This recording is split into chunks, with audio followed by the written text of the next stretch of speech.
So good afternoon, everybody. Great to have you at our webinar. My name is Ralf Südtorf. I'm the director of the Center for Humanitarian Action.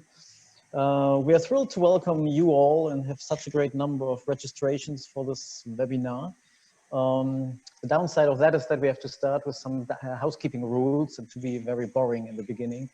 As we have such a great crowd, please stick to the rules and take a quick look again on the ones you probably know fairly well in these Corona times by now and by heart.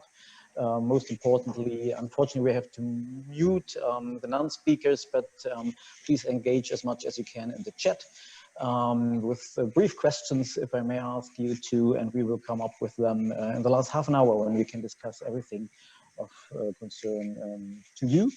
Plus, be invited already right now to participate in our survey. Everybody can share all his views in the survey we shared with the registration already, and you will find the link as well in the end in our chat. Given the big crowd joining us today, probably for some of you it's the first time you deal with our center. So let me give you 10 seconds of background who you are dealing with. We are a new think tank on humanitarian affairs, the first one in Germany. We are civil society based and have been initiated by a couple of NGOs, in particular MSF Germany, Caritas Germany, and Diakonie Katastrophenhilfe. And we started our work early 2019, given that Germany is by now the #2 humanitarian donor. At the same time, many debates in Germany are not that linked to the international arena. And we think that it makes a lot of sense to make us move all a bit out of our comfort zones and beliefs and to initiate innovative debates around here as well and to link them with the community. So an event like today is surely at the heart of what we do, the kind of work we want to do, and for example, by discussing Marc's inspiring paper.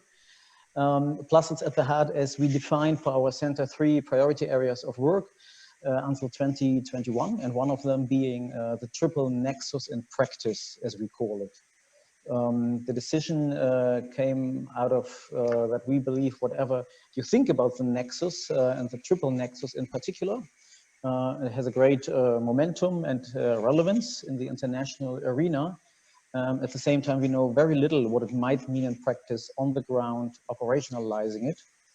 And that's why we look, for example, on issues like country case studies, what the triple nexus might mean in countries like Mali, like South Sudan, like Pakistan, where we can come up with country case studies in due course. Plus, we are keen to look into some cross-cutting issues, like, for example, the humanitarian principles and what might operationalizing the triple nexus and the policy debates mean for these principles. Against this backdrop, we are more than happy that Marc agreed to do this paper for us. We have shared with you. And this is the moment I should shut up, because now I hand over to the ones who've done the really hard work, the team and our research lead on the Triple Nexus, in particular, Andrea, who will be your host today. And so I'm happy to be her assistant and hand over to Andrea. Thank you, Ralf. First of all, a very warm welcome from my side as well for everyone. We are indeed looking forward to very lively and enlightening discussion. Thanks for bearing with us. We know that you've probably attended a multitude of those online meetings in the past 3 weeks. Rest assured that we will try our best to make your time worthwhile today. We are actually very happy that so many of you attending today, because actually today and tomorrow we're supposed to be hosting a big international conference on the Triple Nexus here in Berlin. So I guess you are all well aware of why this is not taking place at the moment. Yet we took the opportunity to already discuss and get in contact to Marc to discuss his take on the Nexus. So the paper published some days ago is the result of this conversation, and it's very important to note that this paper is not supposed to be the end of the discussion, but a conversation starter. Marc made that very clear from the very beginning, and we very much appreciate this approach.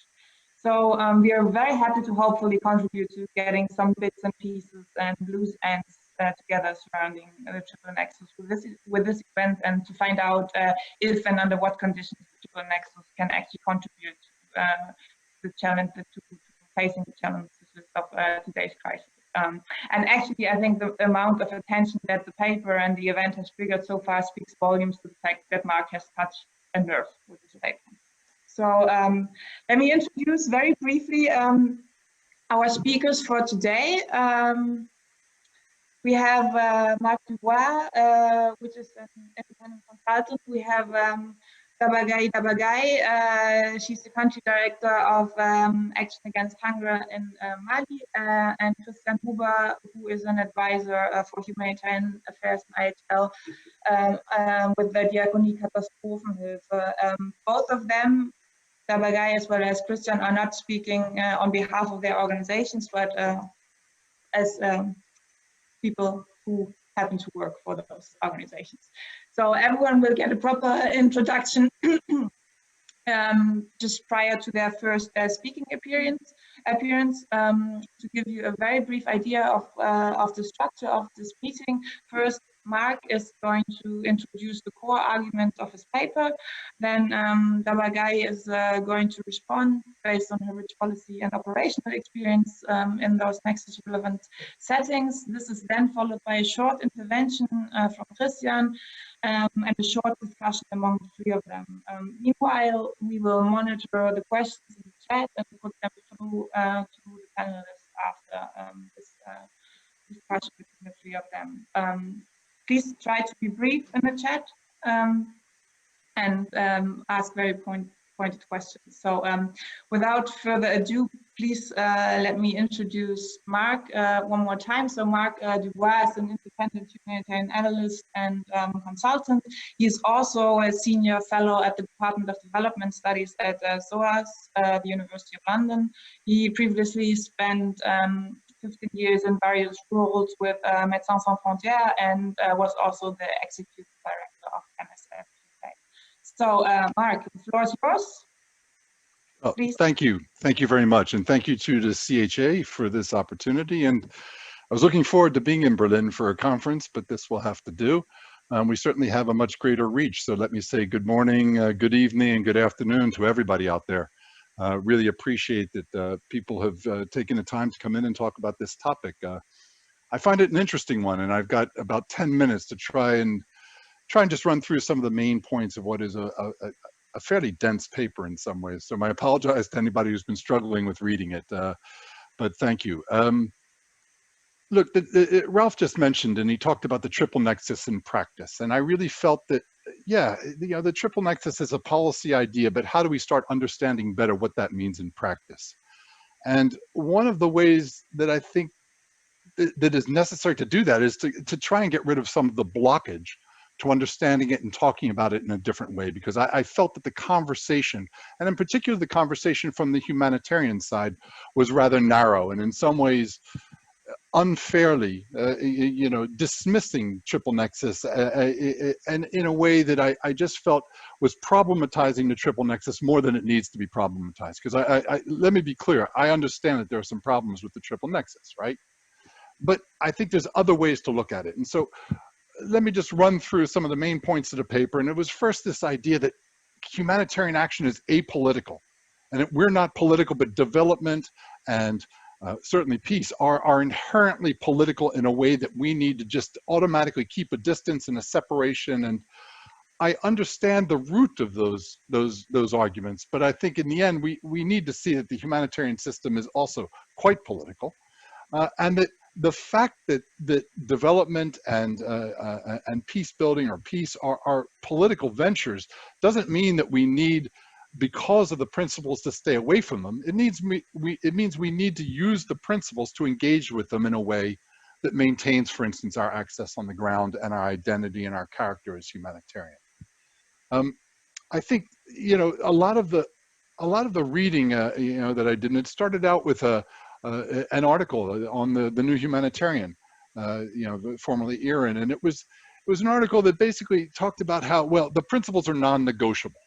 And it was this way of using, in particular, independence and neutrality as blockages and walls beyond which humanitarians could not travel. And at the same time, that wasn't really how I understood the principles. And I didn't see them as blockage.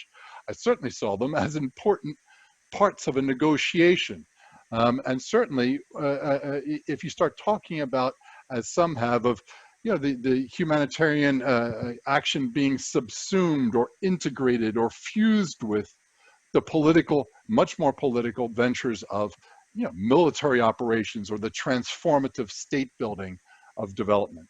And so what I wanted to kind of look at, and one of the points is, well, look, principles are actually fairly much more flexible than we give them credit for. And the principles are much more about compromise. We aren't neutral, impartial, and independent. We strive to those things. They are guiding lights, and we try and get there, but we have to compromise, and you have to engage in compromise. And I think that using the principles in that way just wasn't, I feel like it was blocking off a conversation that is a very important conversation, and an important conversation because of the principles, and in particular because of impartiality and humanity. And I'll get to that in a little bit.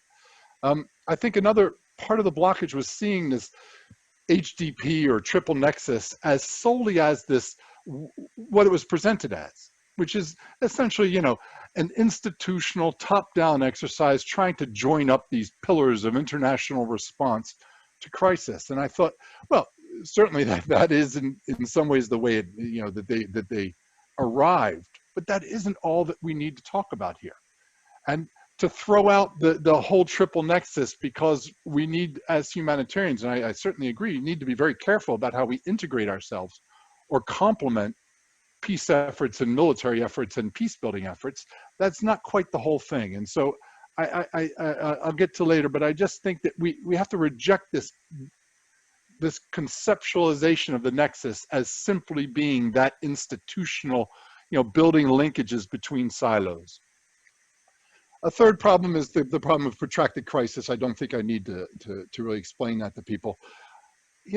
It is one thing to say, look, we need to just focus on immediate needs here.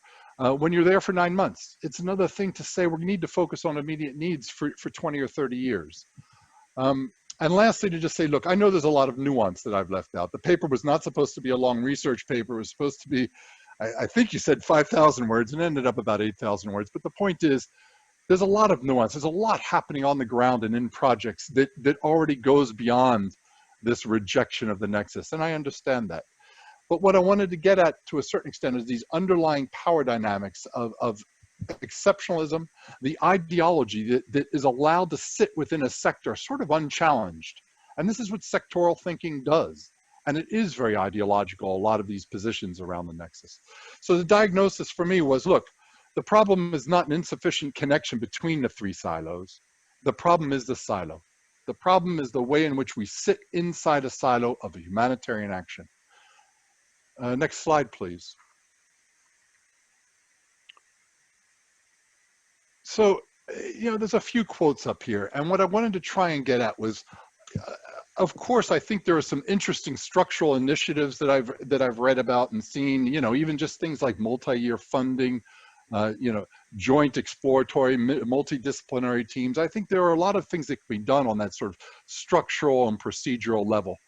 But I think the real work that needs to be done is to start unpacking the ideology and the underlying assumptions and culture of humanitarian action. And I think that you need to get, I've got some quotes here, but even just, what Joanna McRae found in her study, that, the humanitarian development communities continue to largely talk past each other when it comes to the principles.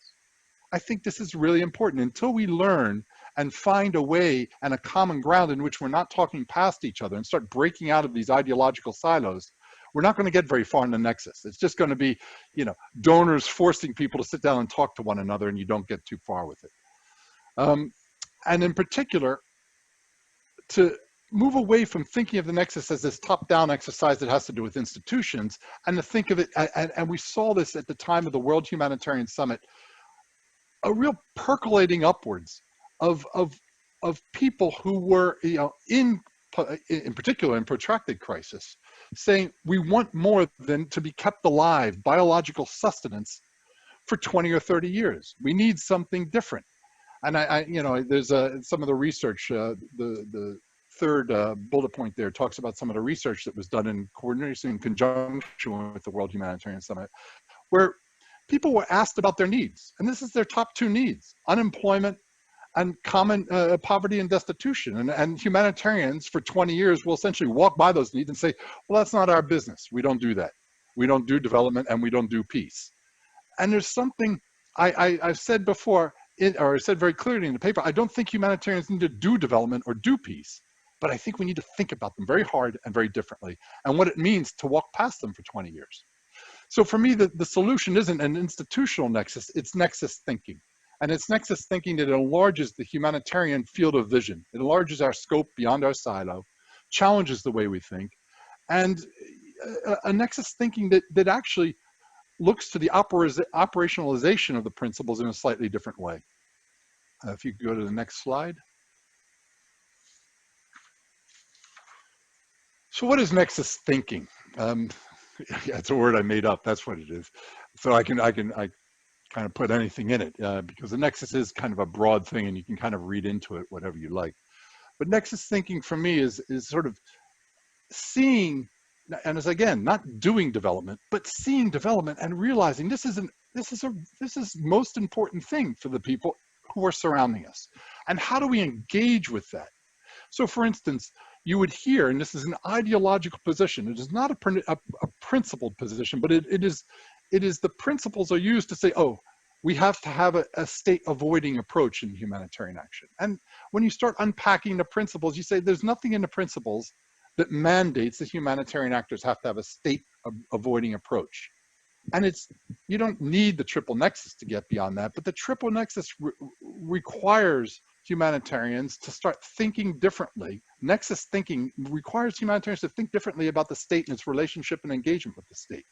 It doesn't mean that we join state, you know, the government of Syria in a partnership, but it's just thinking about things differently. A second way in which I think nexus thinking really, and perhaps for me the most important way, is I think humanitarians, in taking the decisions they take about what we will do this or we won't do that, and in structuring and framing our projects, I think I've been part of those discussions. They're very difficult discussions and decisions, and yet I think to a certain extent we simplify them. We simplify them because we keep them inside our sector. We keep them inside our understanding of the negative consequences and of the impact of our projects frequently leaves off any sort of long-term understanding. It is a series of one-year projects that goes on for 20 years. And how do we begin to understand that differently? Well, development thinking and peace-building thinking force us to think differently about these things. And it's about bringing those perspectives in-house. Because I think once you bring those perspectives in-house, you start realizing that what we do has a cost and a harm to it that we aren't necessarily calculating yet, and that maybe we are able to mitigate, and maybe we're able to complement, or at least if we take the decision that we can't do anything about that harm, such as the way in which our work might impact, for instance, on the social contract or on social capital, the way in which we diminish those things by our action when we're there for a long time, but in the end, how is it that we're going to make that balance? And for me, it's about putting the real weight on sort of one side of the scale, and the weight that I feel humanitarians haven't really been seeing as well as they could. I think another really important point here is that I think there's a tension between aid and dignity that we don't quite recognize. And when you start bringing in, for instance, and we'll talk about this on the next slide, the principle of humanity, and start understanding that, you know, to give people aid, you know, especially at an urgent time, life-saving assistance, I don't think any of the research I did showed that people don't appreciate that aid. But people also, at the same time, feel like I am being made dependent. I become dependent on aid, and people talk about this. And you know, for instance, in that last quote from the CDA Collaborative, you know, the learning project. You know, when you ask people again, what are their top needs? Economic betterment and improved political security. Well, that's development and peace. But the other thing they talk about is they are grateful for the aid they receive, but they feel the dependency that it comes with it over years is something quite negative. And how do we start factoring that into our equations in a different way? Because I think we dismiss it too easily with, oh, we need to save lives now. And we construct projects where we're able to hit that target and we're able to say we're effective. But I wonder if really that our idea of effectiveness is measured through a lens that includes what you would include if you were sitting at a table with some people who are experts in conflict sensitivity or experts in development. I think they would have another opinion about our own effectiveness. Last slide, and then I will have finished with the entire report. In particular, I think the principles can help us do this. And what I'm specifically talking about is the operationalization, the interpretation, or the implementation of the principles, right? We don't need to change the definitions of the principles, but to understand that we give the principles their meaning through operationalization. And that those definitions, the definition of humanity doesn't need to change. But the way in which we've understood that concept inside humanity of compassion and human dignity, and the way in which we have allowed that or not to impact and direct our operations, that's what needs to change. So, by way of an example, we all in the humanitarian circles, understand that the importance, it is a substantive principle of impartiality. And impartiality for us usually means, okay, you've got to treat those most in need. You've got to address the greatest needs. And yet, how is it that we then don't see development and peace as the greatest needs? And the reason is, of course, well, because we don't do development and peace, so we kind of push those needs aside. And if you're a humanitarian medical organization, you don't even see housing as a need; you just see medical. We have constructed a world in which maybe can be unconstructed by enlarging that principle of impartiality. Because I think we see in humanitarian circles, we see impartiality only as a matter of an urgency, and importance is maybe set aside for that immediacy. And it doesn't mean, again, that we would address development. But I think we would structure our projects differently if we understood that impartiality was saying to us, this is the people's most important need.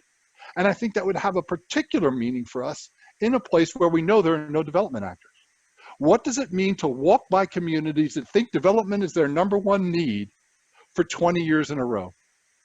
That's the question that development asks us. That's the question that Nexus thinking asks us. And then with regard to humanity, I think it's even more powerful, because I think within this concept of humanity, we have human dignity, and within human dignity, we have the human right to development and peace. Right there. And it's not so easy to just dismiss them and say, well, we don't do peace. Well, I think what it means is we really need to think about those things differently, because I think they will weigh differently on the way in which we do our projects, construct our projects, and in terms of the engagements we deal with. I saw this quote from the ICRC, and I thought, I wish I'd seen it before I finished most of the paper, because I think I could have eliminated chapter or section 2 or 3. But just the idea that humanity means that no service whatsoever for the benefit of a suffering human being is to be dismissed out of hand. And I think to a certain extent, we've dismissed the Triple Nexus out of hand too often and too easily, because it is also, quite worrisome in some of the ways in which it's being propagated. I don't believe that humanitarians should be driving into conflict next to the tanks of the military and the government and things like that. But there's other ways to think about the Nexus. And in particular, I think there's a bottom-up way of thinking about the Nexus, to stop assuming our own humanity and to start struggling to try and operationalize our humanity. And I'll leave it there. Thank you very much. Okay, thank you very much for summarizing the main points of your paper. I would now like to invite Dabaré to bring her in her perspectives, but let me first give a proper introduction. So Dabaré studied classical philosophy and human rights and humanitarian action at the University of Louvain. After finishing, she has been engaged in the humanitarian sector, first with Médecins Sans Frontières in Switzerland, before joining Action contre la faim, ACF, Action Against Hunger in 2012.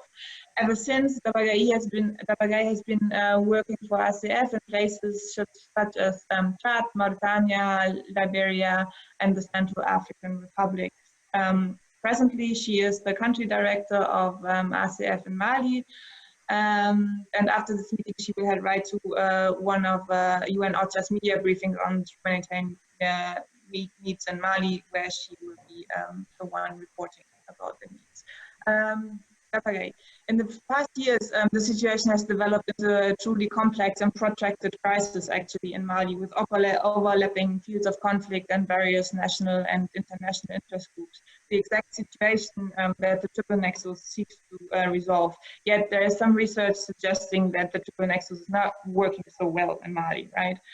From your perspective, of working for a very operational humanitarian organization in Mali, what do you make of Marc's suggestions? Please, the floor is yours.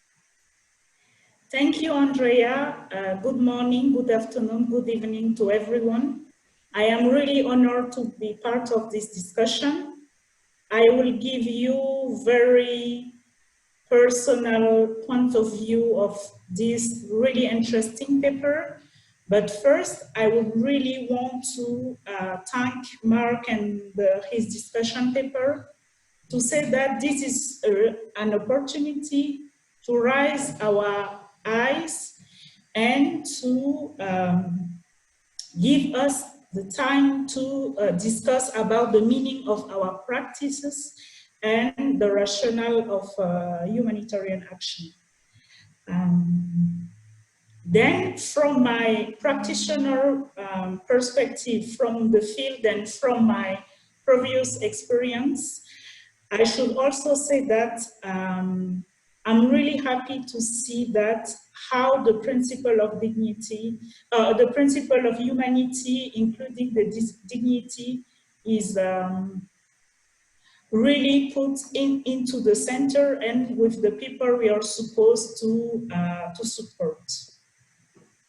This said,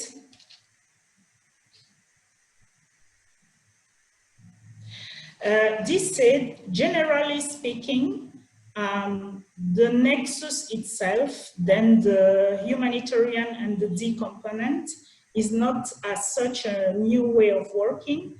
And I think when we start to think about that our various organizations are almost doing in some way at the same time developmental project, humanitarian, even though we can also claim that this programming doesn't fit with what we expect because we want kind of long-term programming, multi-annual.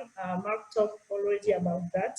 But generally speaking, the link between humanitarian development, the continuum or the contiguum between the two concepts are generally accepted. And from my perspective, I saw very few organizations claiming to be responding only to emergency.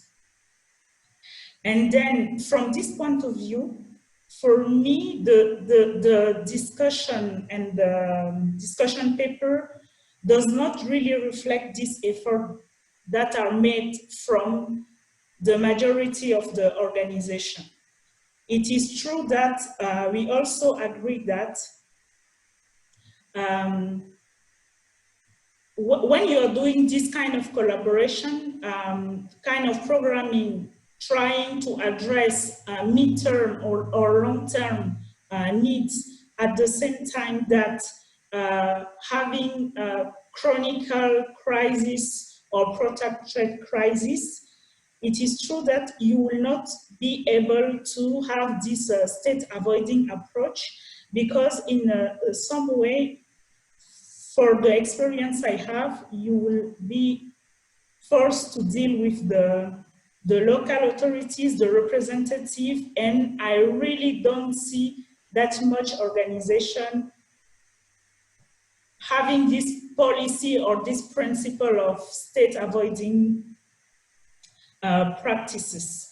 And it is also true that all our organization, when I think having any advocacy paper are first recalling the responsibility of the state, because I think we are all dealing our operations within this space, and I agree also, not working for the state, but I think we give the right place to the state about that.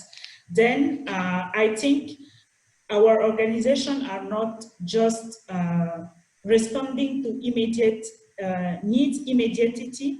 There is an effort to empower communities, or at least to try to strengthen the existing system. Then I think from this perspective, if we agree that the H of humanitarian and the D in the Triple Nexus as such is already part of our regular programming, I think from this perspective, we all agree that this part of the Nexus is not a problem, but it is true that the problematic one is the P, the peace component. And on this P component, which is I will say, the pretext of our discussion, in my opinion, and during the discussion we are having, in the P component, the peace involves for many of the organization and the humanitarian workers we are in the field to deal with or to have even proper programming on social cohesion, peace building activities in the field, and all these activities with communities when we are in a troubled, I will say, or volatile environment. But for me, and that's for me the center of really the discussion, why the P and the peace part is problematic. It is that the P involves many of the time other actors part of the conflict are armed groups or militaries or any other unofficial armed group. Then from this perspective, it is true that we humanitarians workers are regularly saying that according to the principle of neutrality or independence or impartiality, we cannot, we have a lot of doubt, we are doubtful about the peace component, but at the same time, for me, the most important maybe in this discussion on the principles is that what is the perception of the other part, the other stakeholders on these principles? Because for me, the misperception, for instance, for other groups regarding the neutrality from an organization or a group or of staff dealing with a humanitarian activities in the field will be direct consequence on the team, on the organization. And that is not just to talk about the risk, to say it, or to be a master or guard of the principle, but because the consequences usually are security incidents in the field, murders and others. Then it is also important that in case there is any doubt that the humanitarians or the humanitarians workers are not so close from the principle or are showing kind of interest for one or another part of the conflict, the other people, the same part of the conflict, are get used to react in a way that the access in general will be completely threatened. Then in this perspective, for me, the role of the people, the other armed group and militaries or other kind of actors in the principles is really important. And just to finish quickly, I also agree that, okay, there is a problem of silo because from today, we have the humanitarian, the development, and the peace. Maybe limits our capacity to create or to innovate or to find the way to connect in our response. The first or the silent actors who are the community. But at the same time, in these three silos and in the key components, we have people at the same time who are judge and parties, meaning when we are in a country, when we have the integrated forces, and then we have one person dealing at the same time with the pure humanitarian and the other hand with the military side, it is true that generally the humanitarian is not prioritized within this kind of integrated coordination body. And at the end, we will have kind of blurring issue, not knowing clearly who is doing what and who is responsible of what, knowing that again, we have other people, other actors, other stakeholders, part of those protracted conflicts. And as I said at the beginning, and I fully agree with the paper, putting the humanity, the principle of humanity in the center to think our programming, to think our projects is something that we just can applaud. But for me, until now, and I know that we agree all about that, but we are not able yet to operationalize this concept of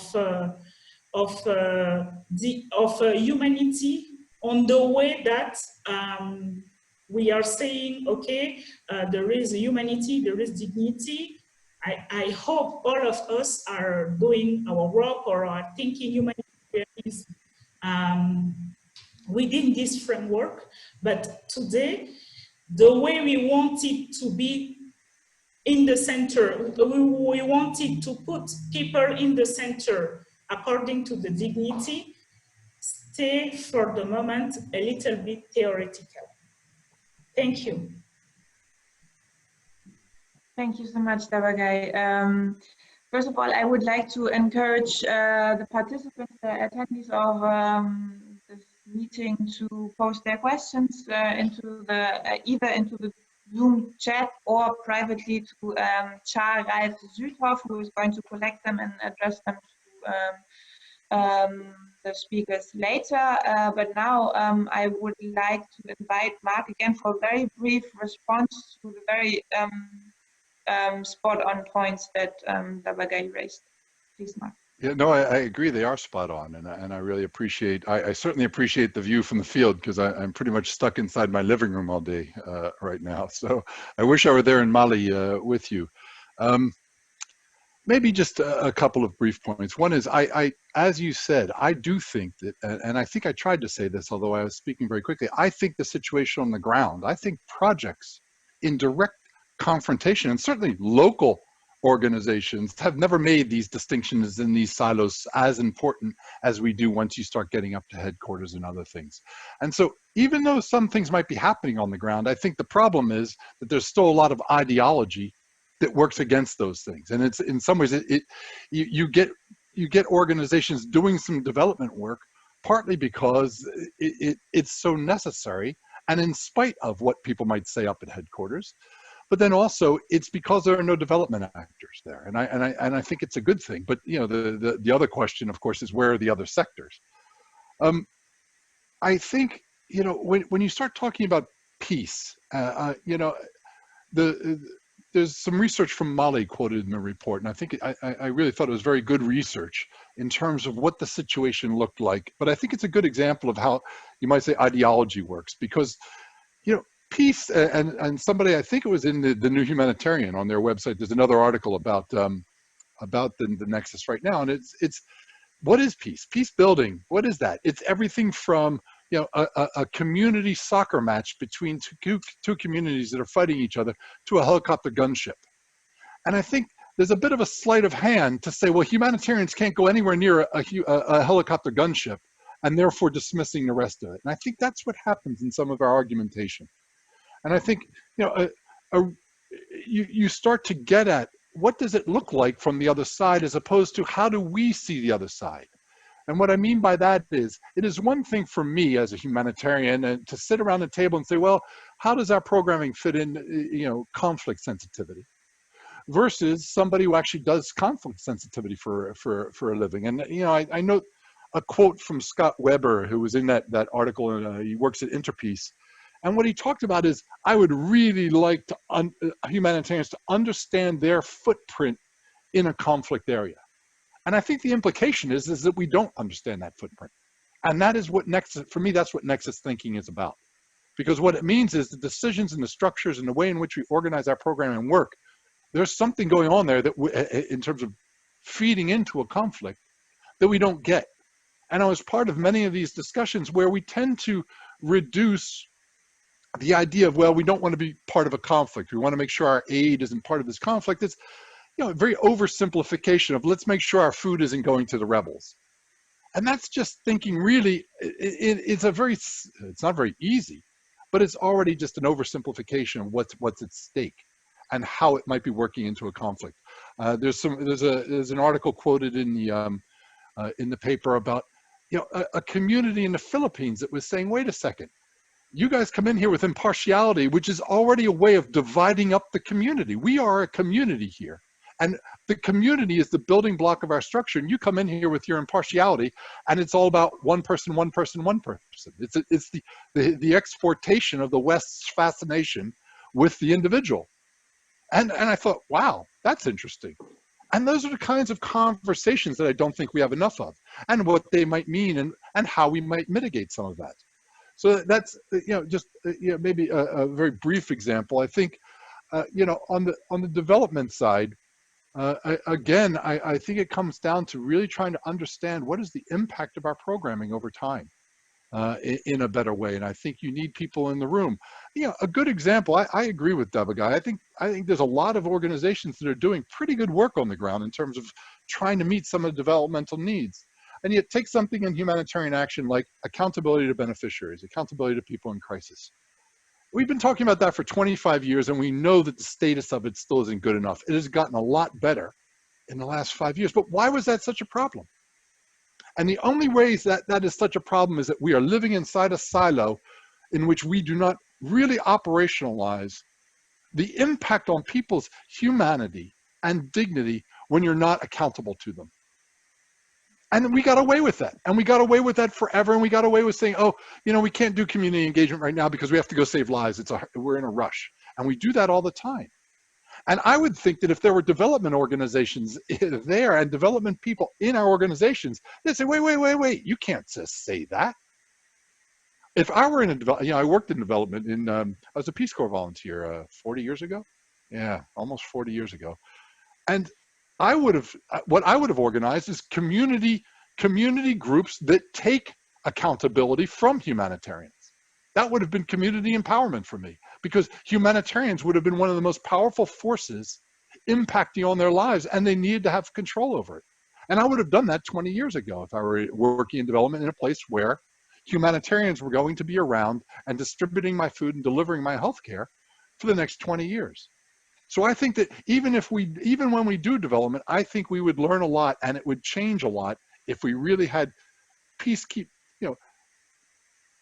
people with an understanding of community conflict and conflict sensitivity inside our organizations as quality control experts, for instance. Development people inside saying, what do you mean you don't have time for community development? You don't have time for humanity? Is that what you're saying? Because that is what we've said, and we've said it over and over and over again. So okay, Marc, that's my speech. Oh, I'm sorry, you said short and brief, but that's my speech.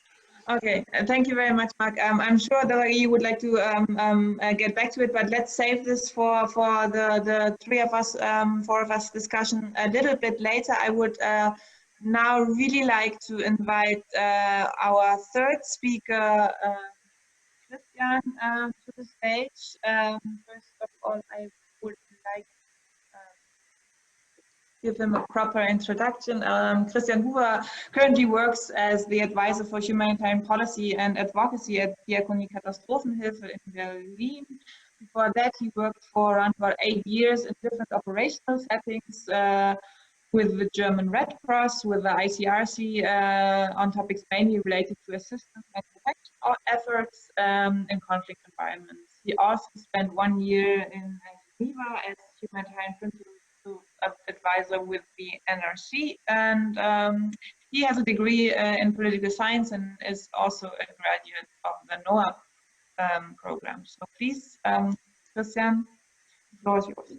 Yes, thank you very much. Hi everyone, good morning, good afternoon, good evening, and thanks a lot for the possibility to take part in this webinar and being invited to share and discuss some of the reflection I have on it. A few things will actually be repetitions or a bit more or slightly different perceptions, but still putting the weight at the same point than Dabagai already mentioned, and maybe we can look at other things later. But it's nice to discuss actually the nexus or the question if the nexus is a threat to principles or principles are a threat to the nexus from a more normative, less institutional structural perspective. Now, what I really think is important in Marc's paper is to understand now again this relationship between humanity and dignity and the problematics here. And I think there's differences and nuances that really cannot be easily dismissed and must be acknowledged. In fact, there are two different understandings to my understanding that are all interpretations of the notion of humanity and are probably at the core of this debate. So what is human life? And strongly linked to it, what is the human reaction to motivate us or human beings to come to its support?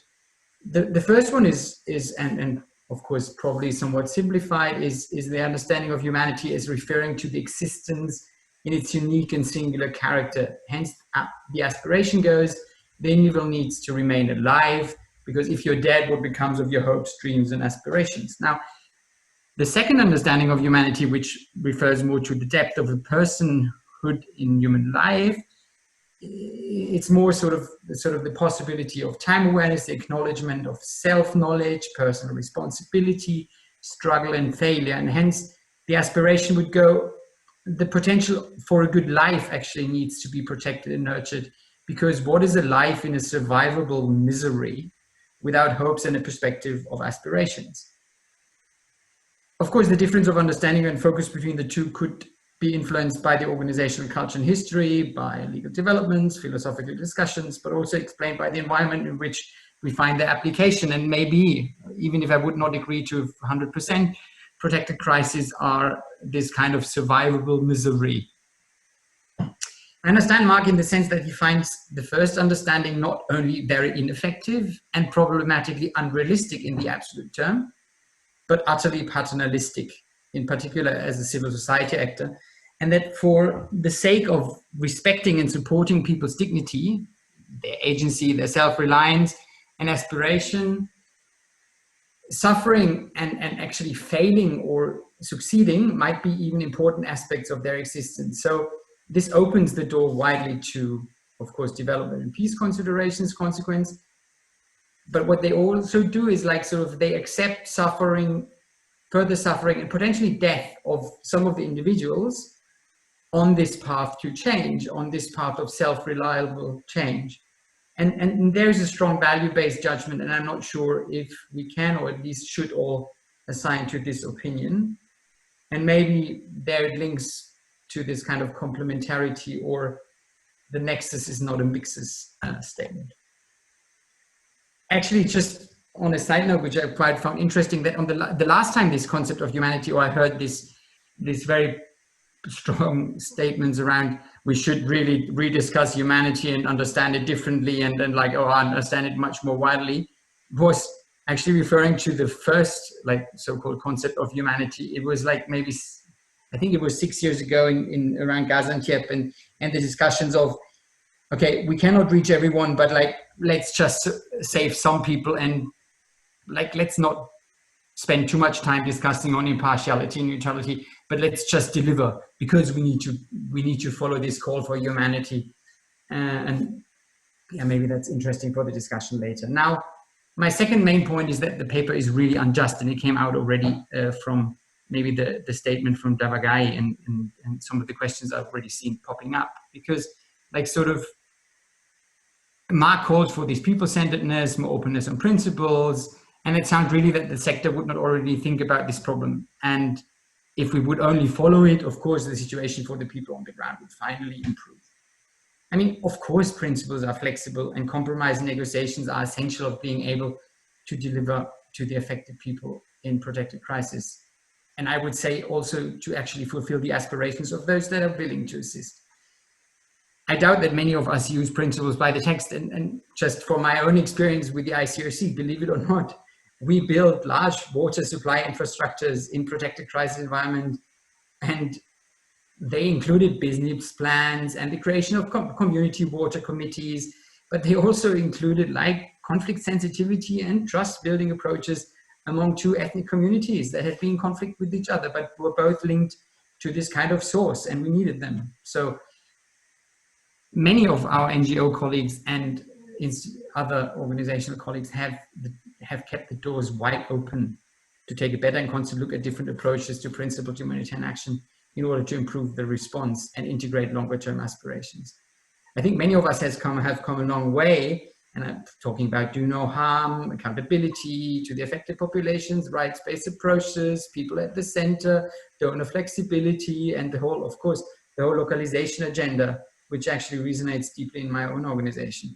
I think they are so, these standards are so ingrained now in standards, policies, and approaches that I would actually say that a lot of my colleagues probably can better explain them than give a sound and balanced presentation of the 4 principles and the discussion around them.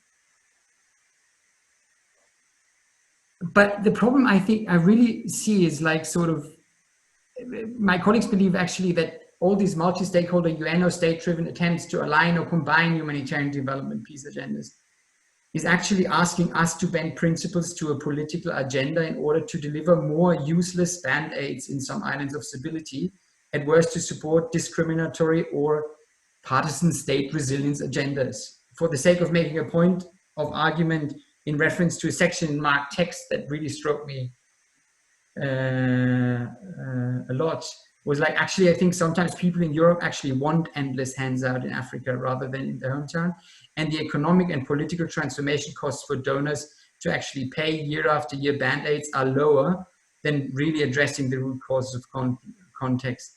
And hence, maybe there's a bit of an overestimation of the power of NGOs within deeply corrupt and fragile local governance systems, or in relationship to self-interest driven and best weakly coordinated power politics in the global north.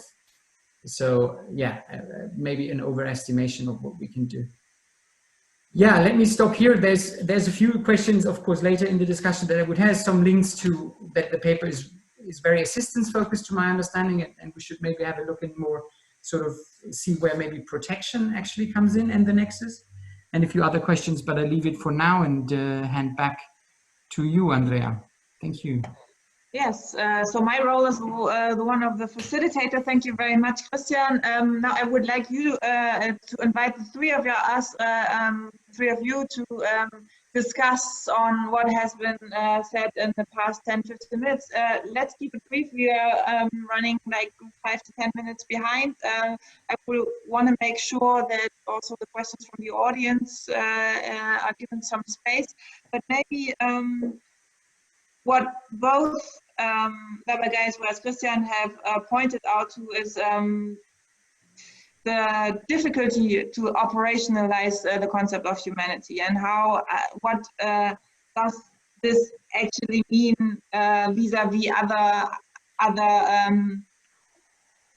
other ways it can be confronted and also abused, intentionally or not. Maybe let's start there, and maybe then a second point I would like to hear about is circles around the issue of protection. Maybe we can spend the next 5 to 7 minutes talking about that. Please talk.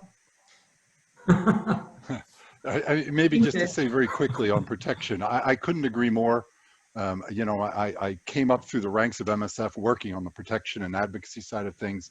And, you know, I've been talking to some organizations. I'd like to write this same paper with relationship to humanitarian protection in some way.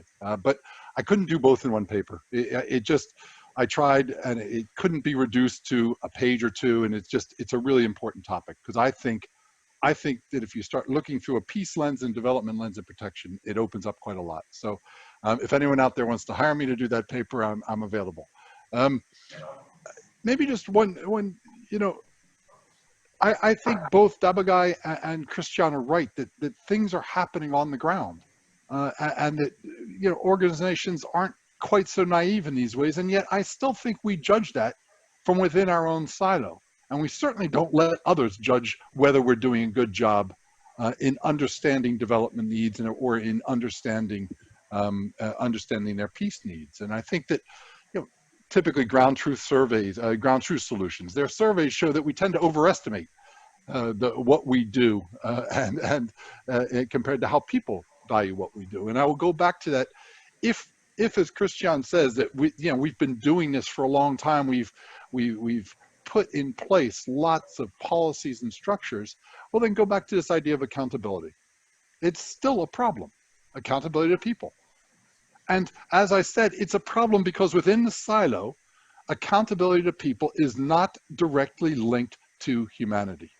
And humanity, you'll recall, defines whether or not you're a humanitarian organization.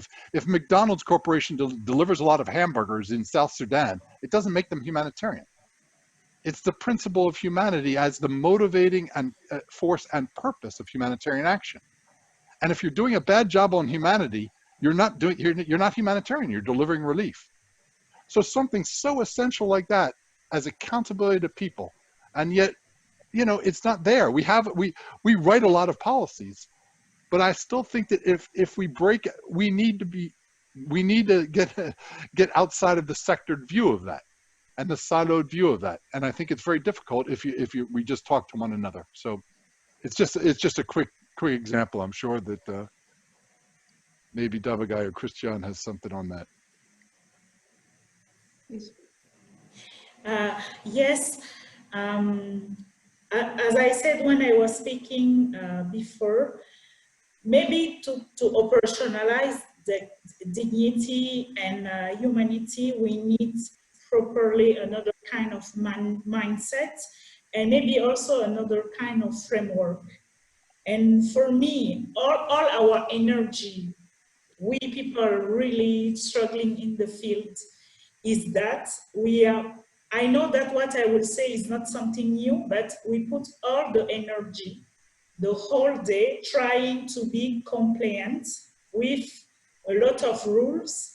And maybe the beginning and how to operationalize will be to start to think out of this box of being compliant with internal rules, donor rules, other kind of rules, but thinking about people and how to make them autonomous.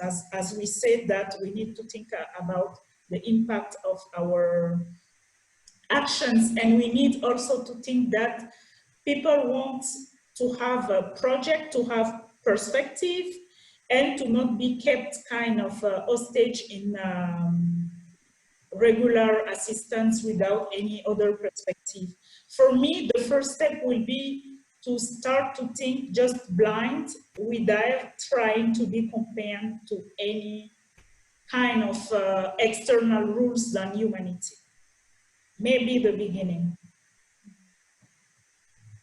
Christian, you mentioned localization as one of the main points. Maybe I just wanted to allude to this in terms of accountability and everything. I mean, like, sort of for us as an organization, now I'm talking to an organization, of course, this question of accountability, besides all the tool version of it and the sort of how do we realize it and how does it really come into question, is like that we believe in this kind of engagement with the community and building responses with the community, or like sort of actually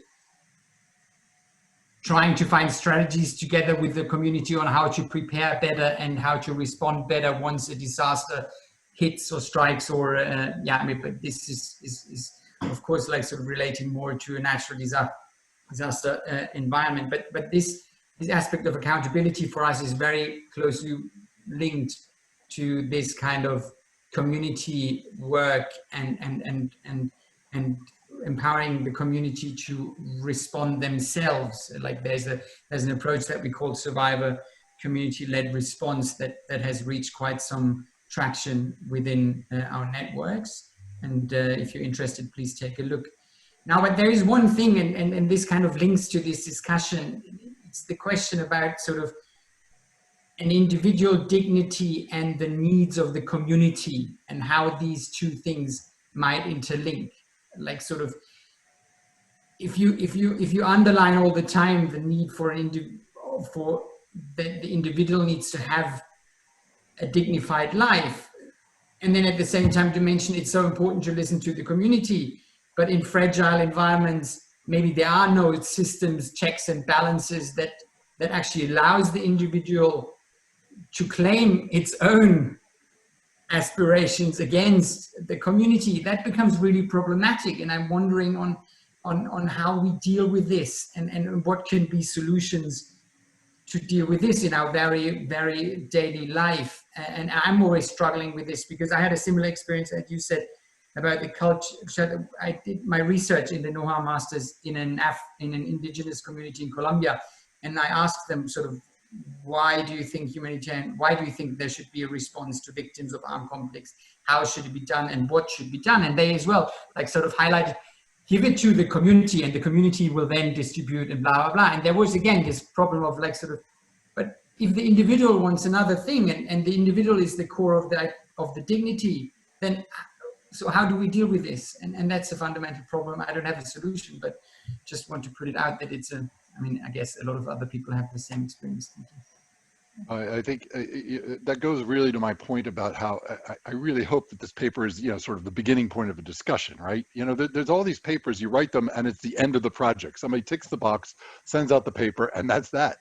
And I really think that this is one of the core problems. I noticed that the Here Geneva group just put out a paper called, I think it's called Unpacking Humanitarianism. And in it, they found that the real divisions between how humanitarians work it's almost built upon how they look at this concept of dignity. It's, what does it mean to be life-saving? Is it life-saving reduced down to saving somebody's biological well-being? Or is it more than that, right? You're saving, in some ways, you're trying to work and implement a larger concept of dignity. The question you raise about individual versus community is a fantastic one. One of the things I see, though, over and over is it's not our question to answer for them, right? I don't have an answer for it, but what I hear often is, well, if you ask the community that this is a conflict-ridden society, you'll end up with the same in the community, the reproduction of that conflict, and it goes on and on. In other words, there's always a reason why we know better as humanitarians from the outside, and I mean, international humanitarians, we know better, and we better make that decision because the community is fractured and everything else. And I think, it's in some ways it's lazy shorthand thinking, but I do think that nexus thinking, I think, would force us to to think about those things differently, because in the end, I've said this in another paper I wrote, I think communities have the right to get it wrong for themselves. You have the right to come to decisions that maybe aren't right. And we do that all the time here in the UK and the United States, and yet we don't seem to allow that in humanitarian action and others sometimes. Okay. Thank you, Marc and Christian and Dabagai. I think this would be a good opportunity to invite the audience and the question from the chat via Ralph, who's going to pose the questions from the audience and engage in the discussion. Many thanks, Andrea. We have a very lively discussion in the chat room with very valid points, picking up some already made by the panel, but also some others. I will try to block them or to compile them together in a package so we can focus on some of them and give you the floor to give some insights. Maybe we can start with a few observations addressed to Marc and to raising the issue once again from various sides. If your analysis of the humanitarian sector and its approach on the nexus and the principles and the readiness to compromise and be pragmatic is a fair one. Various colleagues in the chat have asked, is this a fair analysis of humanitarians? Is it one block? Isn't it not much more diverse? A bit along the lines of Christian and all colleagues, aren't we more pragmatic already? Others linked it to the question, well, what about the roles of others? Don't we also need to look at the reverse? What about development actors and peace actors looking at the humanitarian needs and approaches and mandates? What about the role of UN and donors not being flexible? So maybe Marc, we give you the opportunity in the first place to say, of course, you didn't want to say everybody is looking at this the same way, but surely your analysis focuses on humanitarians in principle, in a typical way, are not really looking in this in a needed, flexible, pragmatic way. How would you respond to the colleagues who question if this is a fair analysis of the humanitarian's approach? Yeah, look, fair. Well, there's always a lot. Fair sounds like a normative judgment. I don't think it's a complete analysis for sure. And I do believe that as I said, I think a lot of other things are happening. But at the same time, I think they still remain within the sector. I don't think that nexus thinking is starting to really infect, you might say, the way in which we look at our work. I don't think development people are coming in and saying, wait a second, have you thought about this or that? Or peace builders. Let me give you an example that I think would be interesting. You know, one is, you talked about why are humanitarians doing this? And, what about the other actors? Well, one of the reasons is humanitarians. Humanitarians, through humanitarian protection work, make it very, very difficult for governments to give money to fund development in places, right? Because we are shaming the very governments that would be getting some of that money.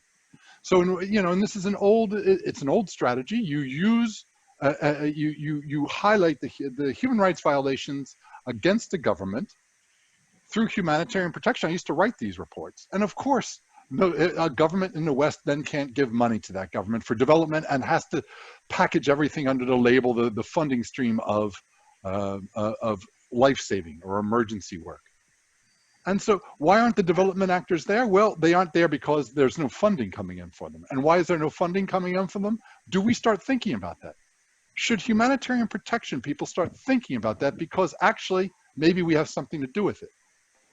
Or, another way of looking at this is there are plenty of people from the peace and from the development side that would say one of the reasons we don't get any money there and we aren't going to get in there is because the leaders and governments in some of these protracted crises are very happy with the situation the way it is now.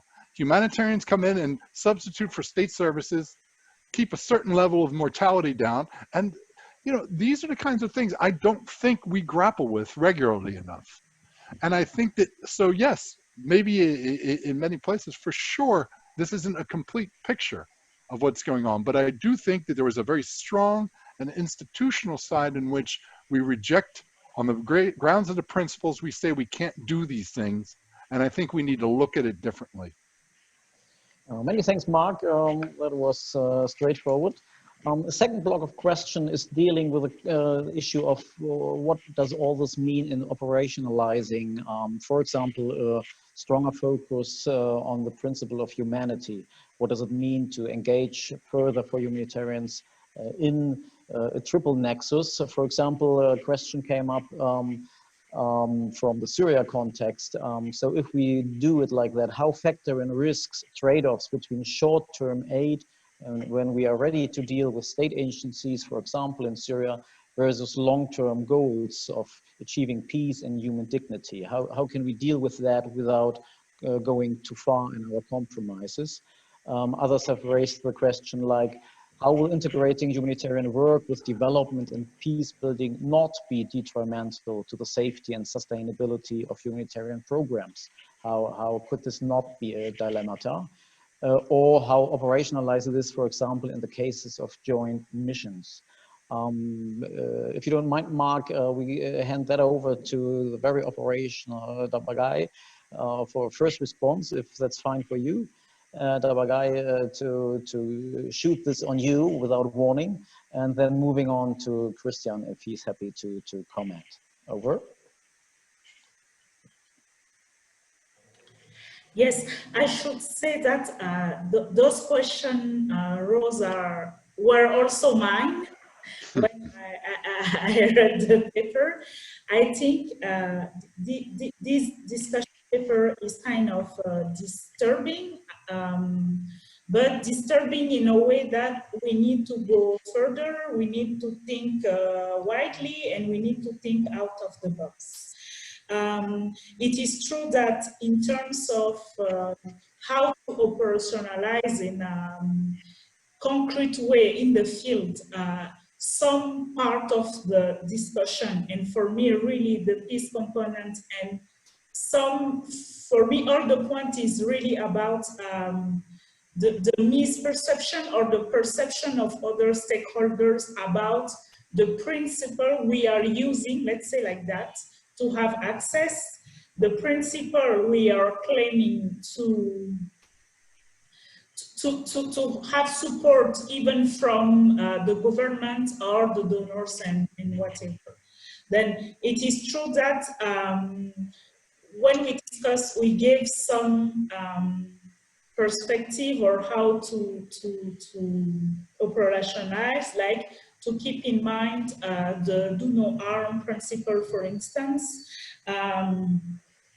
But yes, I should say that at the end, we need to think, and maybe we need to have more discussion to reshape or to think how we will go further and to make it true in the field. But also, what I, from my personal point of view, I understand from the study is that maybe we should wake up our headquarters in Western or wherever they are to understand that things are moving and they should really integrate this new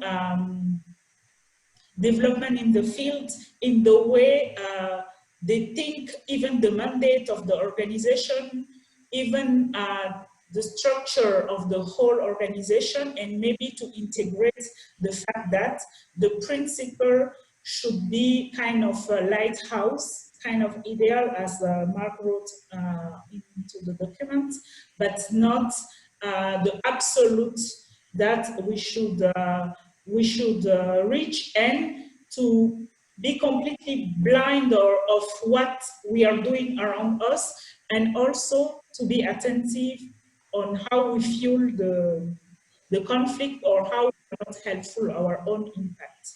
That's the only things I can say. I don't think I will be able to give a definite answer on that. Thank you.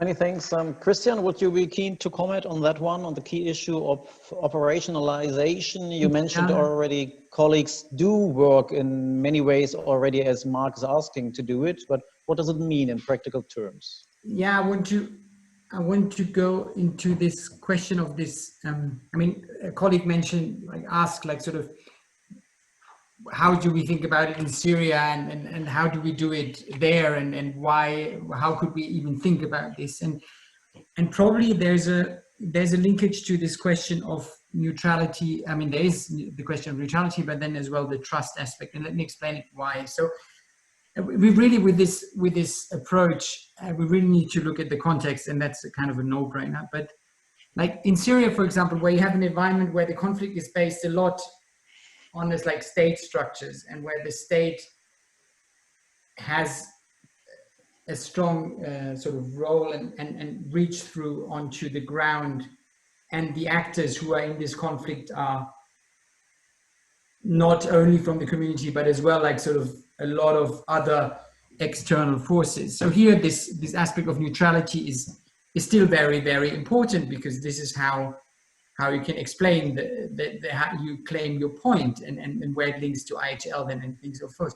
But in a lot of the protected crisis areas like DRC, South Sudan, where the conflict is actually rooted in the community, where the conflict emerges a lot out of the community, there it is really not so much about this strange concept of neutrality, but it is about the trust you have. And here, like sort of here, it's really important that you do good programming, that in your operationalization, like sort of that you are listening to the people, that you show like sort of that understanding of what you can do, and adapt your programming necessary to it, and take into account these kind of more sort of development, maybe even peace or like at least conflict sensitive programming. And there goes my question, maybe back to Marc, then should it really be a complementarity approach between humanitarian development and peace actors, or should, in these protected crises, should it not actually be one organization that builds the trust for a long time and has then the ability to deliver humanitarian development and conflict sensitivity work and contribute to some peace? And I'm really asking myself this, because maybe in Syria it's complementarity, but maybe in a protected crisis it's more the question of one organization really building trust and then delivering on different, outside of the silo, actually delivering in an interdisciplinary way and not in this multidisciplinary complementary way. Sorry, that was a bit long, but. All good. Many thanks, Christian. Marc, if you don't mind, I skip you this time because we have a final block of questions, and then I hand over back to Andrea. A couple of questions came up on the issue. Is this really about the nexus, or is it about a totally different approach of humanitarian action? Or is it rather about better programming? For example, somebody said excellent paper, but this seems to be just about good programming to me. Or turning it the other way around, is this really about the institutions of the nexus we need to talk about? Or as Florian Westphal, MSF director in Germany, put it, isn't this about our inability as humanitarians to fully connect with the communities that we say are at the core of our concerns? So maybe the reference to the nexus paradigm, maybe just muddying the waters by drawing too much attention to the institutions in the three sectors. And somebody else raised the example of South Sudan, where especially the local actors say the Triple Nexus is what we needed for a long time, and actually how we've done our work for ages until you guys came and told us you have to do it in a different way. So if I can throw that maybe to all three of you, and Marc can start, and with that then handing back to Andrea. Sure. I mean, that comment from South Sudan made my point. I mean, you know, local organizations in places, going back to what Christiane said before, already work in direct contact with people's needs, and they don't divide themselves up into silos so easily. In fact, that comes later because we as an international community are forcing it upon them. To get funding, they have to be in this silo or that silo and things like that. And I think it's very interesting. I don't necessarily know if that's a complete answer to what works best in terms of you know, how you operationalize this. You know, one agency that has multidisciplinary output or what. But I think for me, the more important question is when you're taking decisions about how you operationalize, how is it that you weigh those decisions? And again, I come back to, I don't think that we're within the sector weighing the consequences of our decisions very well. And I think even where we talk about, you know, operationalization in a place like Syria and things like that, I think I hope it's clear from that paper. There's nothing in that paper that says we should be integrating with this or that group. I think it is when we take a decision not to integrate, not to do something, we need to understand the consequences of that and see if we can't mitigate them. Because I think we're in some ways running blind to those consequences. Is it about better programming? And to a certain extent, yes. Is the nexus even necessary to this argument? Yes, I could probably rewrite that paper without the nexus. The problem is that some of the discussion came up because of the nexus discussions, right? And it seems like, in particular, the nexus discussion forces us to confront the way in which we've operationalized or failed to operationalize the principles. And I think having that discussion in the abstract might not have been just around good programming. It might have worked, but I think the problems with the nexus help illustrate the problems we have with the way in which we've operationalized our principles. So is it necessary for it? No, I don't think so. But I think in the end, yes, it was Florian, my former colleague Florian, who makes this point. This is about good programming. And for me, what it's about is we're not doing good programming. But within the silo, we're all patting ourselves on the back for our good programming and an occasional self-critique that we didn't do so well there or there. So that's kind of my take. Dabagai, would you like to continue?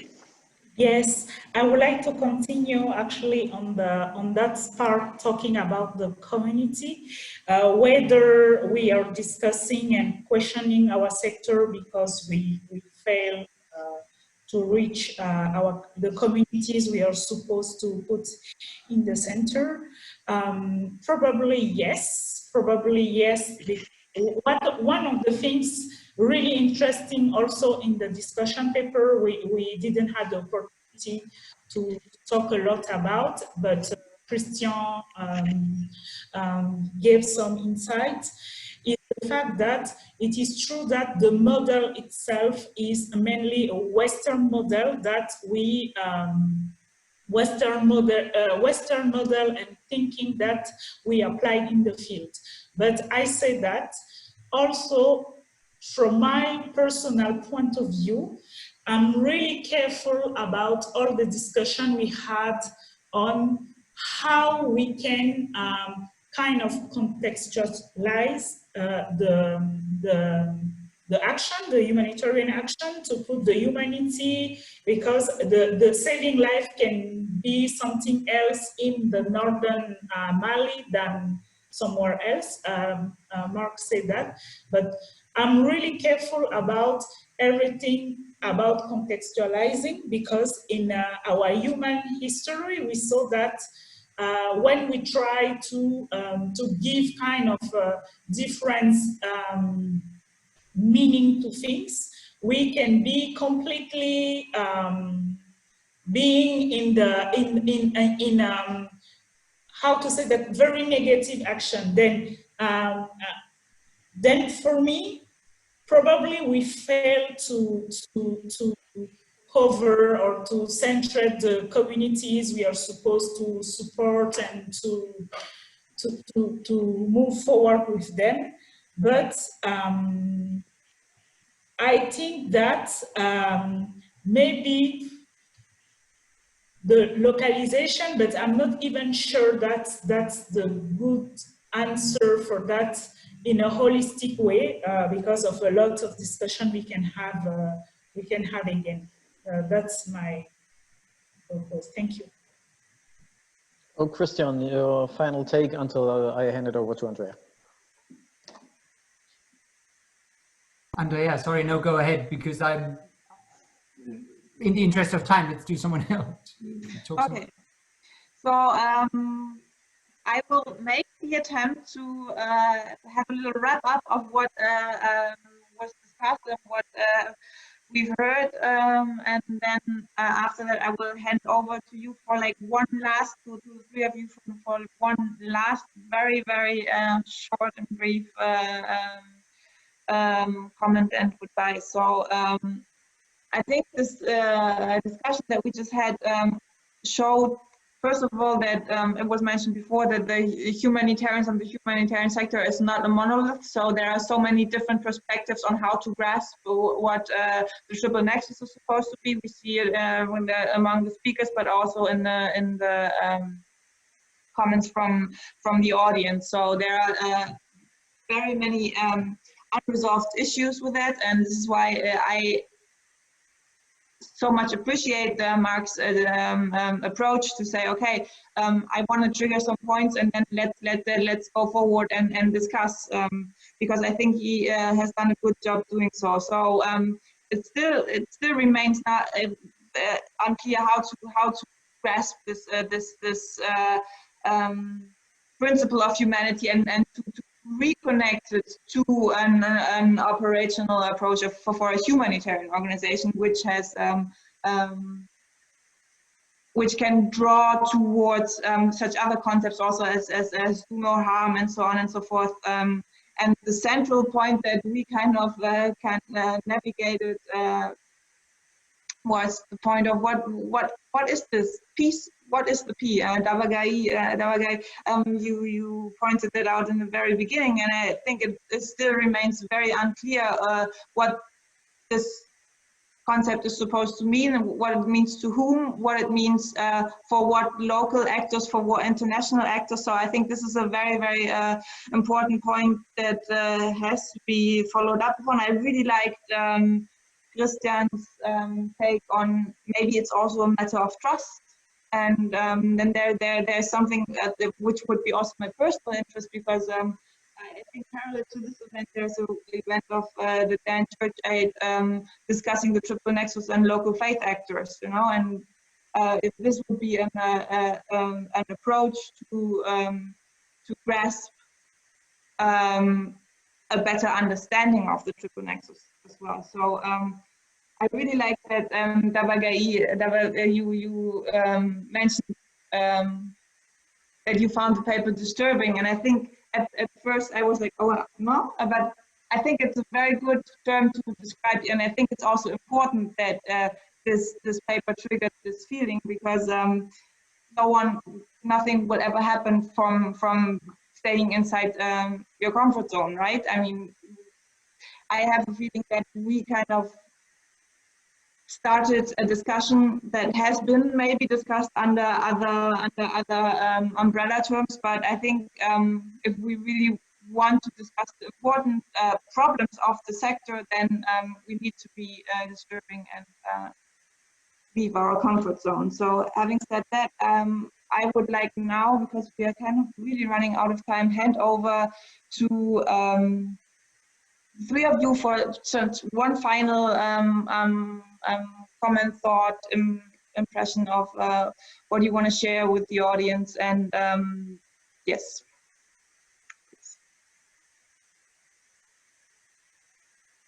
Davagai, would you like to start? Yes, I would like first to thank all of you, the center first, and Marc and Christian and all the audience. For me, I just want to say that although when I read the paper, I thought myself it's really easy to find argument and to say, okay, maybe this kind of studies is unfair, as someone said, but I think it's calling us on our own value and on the next perspective, or maybe even the future of our sector. And I will say when will be the next part of the discussion. Thank you. Yeah, maybe I go next and leave Marc the last word as the author of the paper and the key person.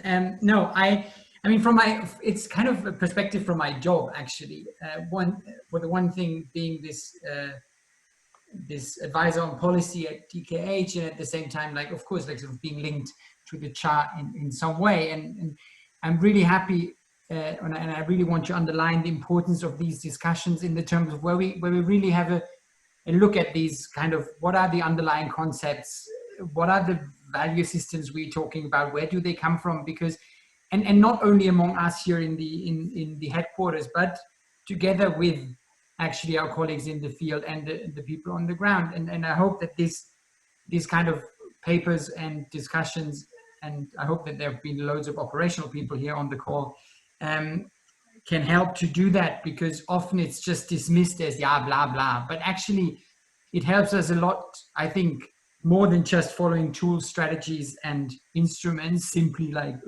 okay, I need to follow this tool, and not look around. And I think that is so helpful to do that. And I hope that we will engage more and do that more. Thank you.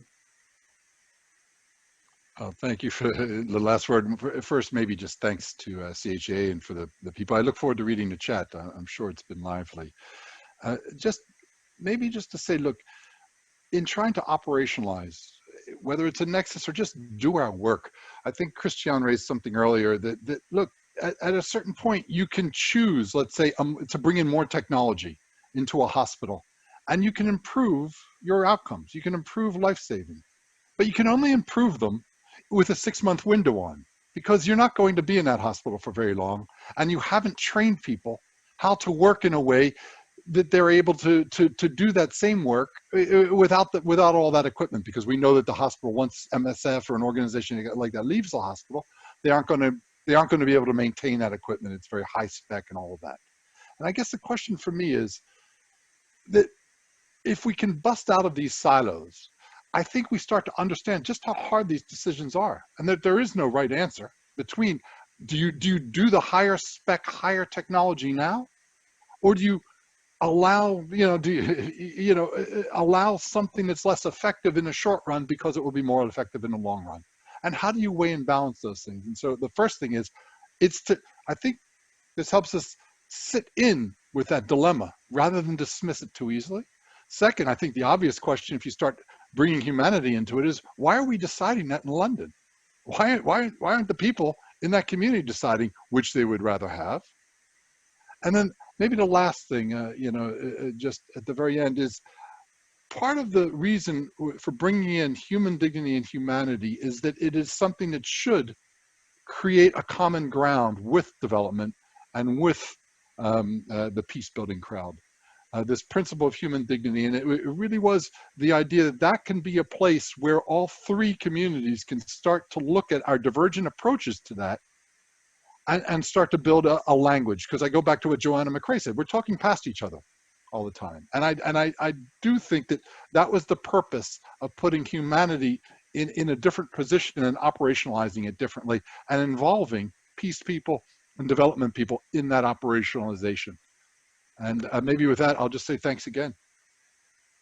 Okay, thank you very much, Marc, for this final statement. And I was just thinking maybe it should not be this series, and the new humanitarian should not be called Searching for the Nexus, but Searching for Common Ground among the three silos and sectors. So bear with us. I would like to share with you like 2 more informations how to continue this discussion. So one way to engage in the discussion and help advancing it would be filling out the survey on the practicalities of the Triple Nexus. You can find the link in the reminder email that we've sent out yesterday. It will also be posted to the chat right now. So if you could make some time after we finished, or maybe later, we would very much appreciate it. Please share it within your organizations, and the results will be made public and will hopefully contribute also to help untangling the Gordian knot, what we just discussed about. So, which brings me to my second announcement. As mentioned earlier, we have postponed our Triple Nexus conference, but we already came up with a new date. So please save the date, October 26, 27. Rest assured, it's supposed to be, it will happen in Berlin. Rest assured that we also have contingency planning in our drawers for possible travel or distancing restrictions that are there. So we will keep you updated, stay connected via email or Twitter. And there's a link now being posted to the chat for our newsletter, which is German only. a new link to Marc's paper also for those of you who now really want to read it or read it again maybe, and also a link to our Triple Nexus to Go paper authored by my colleague Sonja Hilvemann. So I really want to extend my thank you to, first of all, to all the speakers for making time and for engaging in this very, very interesting and I think very important discussion. And also I'm very glad that so many of you attended in the audience and for posting so many interesting and important questions advancing the debate.